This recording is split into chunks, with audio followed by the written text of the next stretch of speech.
Halo teman-teman, apa kabar? Perkenalkan saya Adi. Selamat datang di video pembelajaran kita hari ini.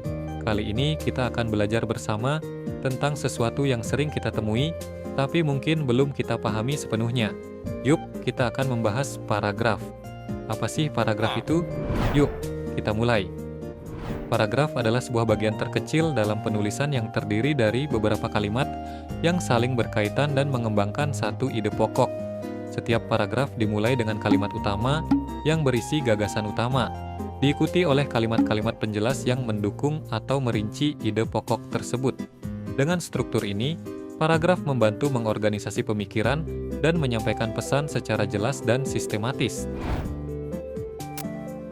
Nah, lanjut lagi nih. Kenapa sih kita menggunakan paragraf? Apa sih sebenarnya tujuan penggunaan paragraf? Nah, jadi tujuan penggunaan paragraf dalam sebuah tulisan adalah untuk mempermudah pembaca memahami informasi dan ide yang disampaikan secara terstruktur dengan memisahkan poin-poin pentingnya agar mudah dibaca. Nah, tadi itu adalah pengenalan awal dari materi paragraf. Sekarang kita akan mengenal lebih lanjut tentang paragraf. Yuk. Sekarang, kita akan membahas tentang jenis-jenis paragraf. Seperti yang teman-teman lihat, paragraf memiliki 3 jenis, tapi jenis-jenis paragraf ini sebenarnya juga memiliki jenisnya masing-masing loh di dalamnya. Hah? Gimana itu maksudnya? Jadi paragraf berdasarkan letak kalimatnya itu sendiri dapat dibedakan menjadi 4 jenis. Yang pertama adalah paragraf deduktif. Paragraf deduktif memiliki kalimat utama atau gagasan pokok yang berletak di awal paragraf. Kalimat utama ini kemudian diikuti oleh kalimat-kalimat penjelas yang mendukung, menjelaskan, atau menguraikan ide utama tersebut. Paragraf induktif sendiri adalah kebalikan dari paragraf deduktif, yang dimana paragraf ini dimulai dengan kalimat-kalimat penjelas atau contoh terlebih dahulu, dan akan diakhiri dengan kalimat utama sebagai kesimpulan.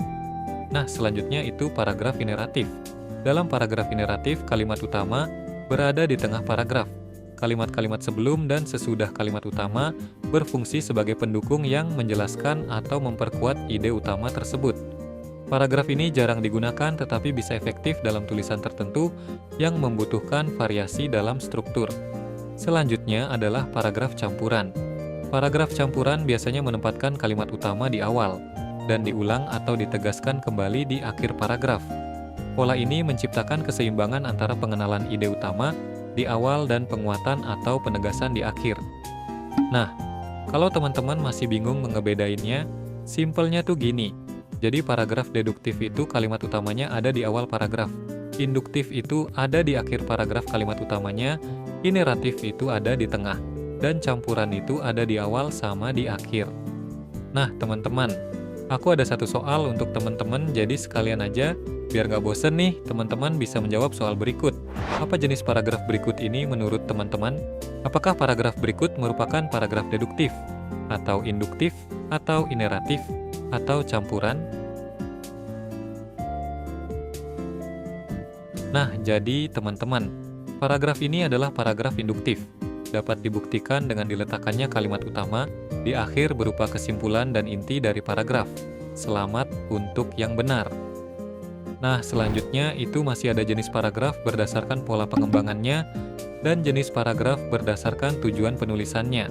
Kita akan membahas ke pola pengembangannya terlebih dahulu. Macam-macam pola pengembangan paragraf sendiri itu ada 9. Yang pertama adalah alamiah. Alamiah adalah pola pengembangan paragraf yang biasanya berisikan penjelasan tentang bagaimana suatu hal terjadi secara alamiah atau alami. Analogi adalah membandingkan dua hal yang berbeda, tetapi memiliki kesamaan dalam sifat atau karakteristik tertentu. Lalu definisi luas, memberikan penjelasan secara umum mengenai suatu hal, kemudian diikuti dengan penjelasan lebih detail mengenai hal tersebut. Klimaks dan antiklimaks adalah menampilkan sebuah urutan ide dari yang terlemah ke yang terkuat atau sebaliknya. Akibat, sebab, akibat biasanya berisikan penjelasan penyebab dan akibat dari suatu peristiwa atau kejadian. Contoh-contoh berisikan tentang pemberian ilustrasi atau contoh yang dapat menjelaskan suatu hal dengan lebih jelas dan mudah dipahami oleh pembaca. Lalu klasifikasi. Klasifikasi adalah pengelompokan objek atau gagasan ke dalam kategori tertentu ke dalam subtopik yang lebih kecil. Umum, khusus, khusus umum adalah pengembangan gagasan dengan menunjukkan hubungan antara topik umum dengan subtopik atau detailnya. Perbandingan dan pertentangan adalah membandingkan atau menunjukkan perbedaan antara dua atau lebih entitas. Nah, jenis selanjutnya adalah jenis paragraf berdasarkan tujuan penulisannya.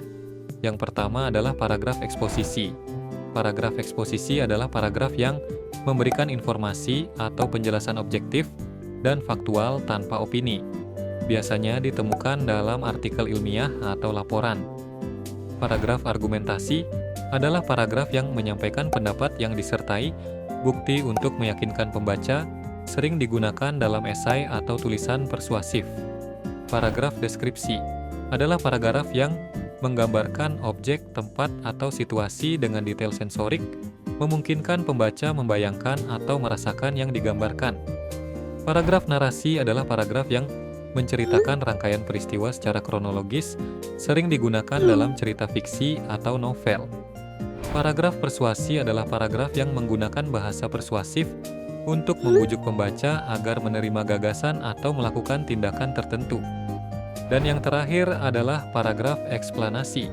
Paragraf eksplanasi adalah paragraf yang menjelaskan sebab akibat atau proses suatu fenomena, sering ditemukan dalam tulisan ilmiah atau teknis. Baik teman-teman, sekian penjelasan dari saya. Semoga pembahasan ini memberikan wawasan baru dan memotivasi kita untuk terus meningkatkan keterampilan menulis.